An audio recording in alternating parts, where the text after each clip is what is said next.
नमस्कार दोस्तों, हमारे YouTube चैनल में आप सभी का स्वागत है। आज के इस वीडियो में हम आपको छठी मैया की कथा सुनाएंगे। बहुत समय पहले की बात है। एक बुढ़ी अम्मा थी, उसके एक बेटा और एक बहू थी। बुढ़ी अम्मा छठ माता की बहुत बड़ी भक्त थी। हर साल वह बहुत श्रद्धा से छठ माता का व्रत करती, परंतु बहू नए विचारों की थी। वह पूजा पाठ में विश्वास नहीं करती थी। एक बार जब बुढ़ी माँ छठ माता की पूजा की तैयारी कर रही थी, तो बुढ़ी माँ का बेटा आम की लकड़ी और बाजार से पूजा की सामग्री लाया था। यह सब देखकर बुढ़ी अम्मा की बहू हंसने लगी और कहने लगी कि अम्मा, आप भी अंधविश्वास में विश्वास रखती हो। यह पूजा वूजा करने से कुछ नहीं होता। तब बुढ़ी अम्मा ने उसके वचनों का कोई भी जवाब नहीं दिया और अपनी पूजा करती रही। छठ पूजा करने को बूढ़ी माँ तैयार हो गई, परंतु बहू तैयार नहीं हुई और बोली, आप 3 दिन तक भूखे रहोगे तो आपके ऊपर मुसीबत आ जाएगी। नई बहू की बातें सुनकर बूढ़ी माँ मुस्कुराने लगी और कहने लगी, शादी के बाद मेरी संतान नहीं हो रही थी, तो छठ पूजा के प्रभाव से ही छठ माता ने मुझे बेटा प्रदान किया।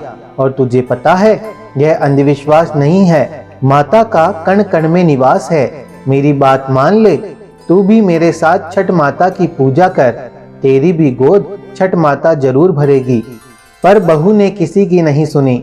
वह सासू माँ से बोली, मुझे कौन सा दुख है, सुंदर पति मिला है, जीवन में हर सुख मिला है, दिन रात मस्त रहती हूँ, पूरे गांव में मुझसे अच्छा कोई नहीं, तो मैं पूजा और व्रत क्यों करूं?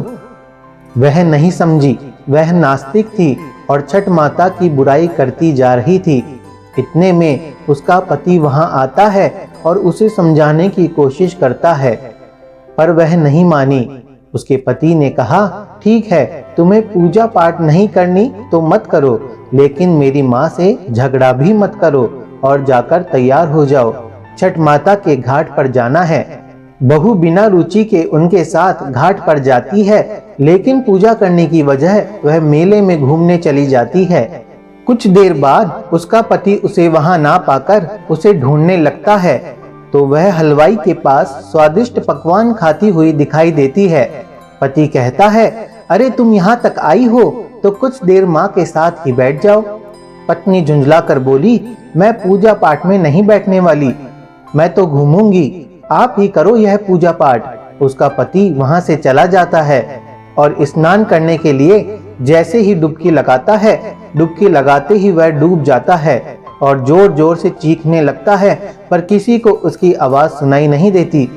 जैसे ही बूढ़ी माँ को पता लगा कि उसका बेटा डूब गया, तो वह जोर जोर से रोने लगी और छठी मैया से बोली, हे माँ, मुझसे तेरी पूजा भक्ति में कौन सी कमी रह गई थी जो तूने मेरी गोद सूनी कर दी? बताओ माँ, मुझसे ऐसी क्या भूल हुई? हम तो घाट पर तुम्हारी पूजा करने आए थे, लेकिन तुमने तो हमारी दुनिया ही उजाड़ दी। माँ, यदि मुझसे जाने अनजाने में कोई भूल हुई हो तो उसकी सजा मेरे बेटे को मत दो। ऐसा कहकर वह जोर जोर से वापस रोने लगी। उधर मेले में शोर मचा कि बाहर कोई व्यक्ति डूब गया है। यह सुनकर बहू दौड़ी दौड़ी वहां आई।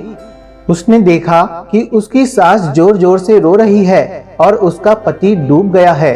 तब यह देखकर उसे भी सदमा लग जाता है और जोर जोर से रोते चीखते हुए अपनी सास से कहती है, मैंने तो पहले ही कहा था कि इस पूजा पाठ के चक्कर में मत पड़ो, यह सब अंधविश्वास है, और देखो आज इसी पूजा पाठ के चक्कर में मेरा पति मुझसे दूर चला गया।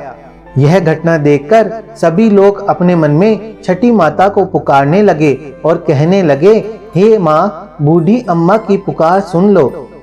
छठी मैया तो है ही दयालु, माता कभी अपने भक्तों को निराश नहीं करती।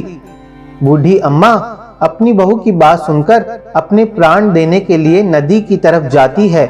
जैसे ही वह नदी में जाने लगी, तो एक जोर से लहर आई और उसका बेटा उस लहर के साथ वापस आ गया। यह देखकर घाट पर खड़े सभी लोगों की आंखें खुली की खुली रह जाती है। बूढ़ी अम्मा खुशी से रोने लगती है। बहू भी खुशी के मारे जोर जोर से रोने लगती है। इतने में तेज गर्जना के साथ छठी माता प्रकट होती है और कहती है, मैं कभी अपने बच्चों का अहित नहीं करती। मैंने तुम्हारी आंख से अज्ञान का पर्दा हटाने के लिए तुम्हारे पति को पानी में डुबोया। मैं सदैव अपने भक्तों की रक्षा करती हूँ। इस कलयुग में जो भक्त मेरी पूजा करता है, मैं उसकी मनोकामना सदैव पूर्ण करती हूँ। यह कहकर माता अंतर्ध्यान हो गई और घाट पर उपस्थित सभी लोग छठी माता की जय जयकार करने लगे। बोलो छठी माता की जय।